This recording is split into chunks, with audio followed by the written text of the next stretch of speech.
मैं यादव हूँ, बस आपके प्यार में रहना चाहता हूँ और मुझे नेता बनने का कोई शौक नहीं है। बनना होगा तो किसी दिन मुख्यमंत्री का चुनाव लड़ूंगा, मुख्यमंत्री बन जाऊंगा, क्योंकि मैं किसी के नीचे काम नहीं कर सकता। मैं नरक का राजा बन सकता हूँ, स्वर्ग का नौकर बनना खेसारी को पसंद नहीं। तो दोस्तों जैसे कि इस वीडियो में आप लोग देखिए खेसारी भैया बोलते नजर आ रहा है दोस्तों कि मैं स्वर्ग का नौकर नहीं बल्कि नरक का राजा बनना पसंद करता हूं और मैं मुख्यमंत्री बनना पसंद करता हूं। जी तो आप लोग के बता दें दोस्तों कि खेसारी भैया के बात से आप लोग कितना ज़्यादा सहमत है, आप लोग कमेंट में लिखिएगा दोस्तों और ज़्यादा से ज़्यादा इस वीडियो को शेयर कीजिएगा। धन्यवाद।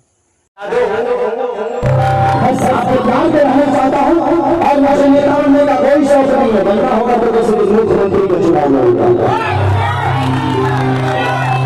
मुख्यमंत्री बन जाऊंगा, क्योंकि मैं किसी के नीचे काम नहीं कर सकता। मैं नरक का राजा बन सकता हूँ, स्वर्ग का नौकर बनना खेसारी को पसंद